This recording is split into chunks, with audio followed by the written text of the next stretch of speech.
pra dizer. Não, claro, tá. A porta tá ruim, hein?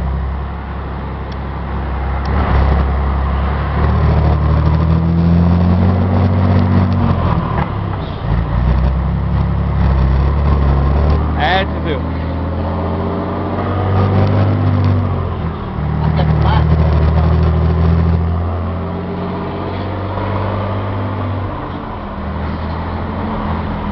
Tiozinho sai de boa aí, ó.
Vai reto, descer no posto melhor.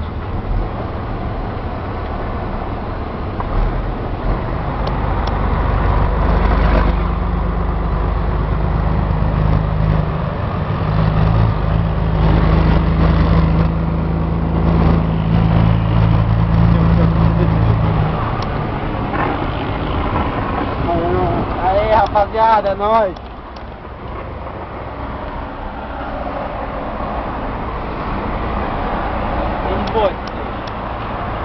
Tiozinho bem de boa pra não pegar o spoiler.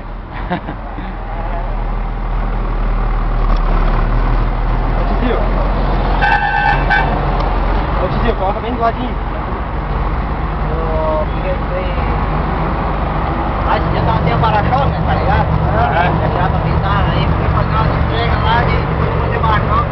Não me lembrei, cara. Já deu uma chamadinha embaixo. Faz parte. É baixar a arte, faz parte das partes. É, ó.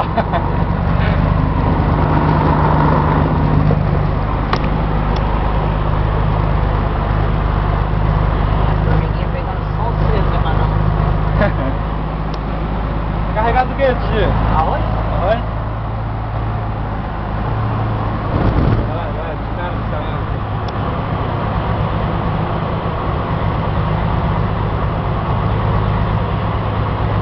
Mas eu vou lá pra botar com badana, minha badana rasgou. Rasgou, é isso.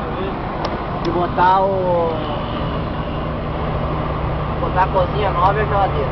Ah, é? Botar um maleiro. Olha lá. Vamos andar de lá em cima do posto, Ramon. Lá naqueles apartamentos lá. Lá. Pensa nas fotos. Tá. Vamos bater umas fotos aqui perto aqui no... Nossa, deve. você, rapaziada de cara, meu Deus.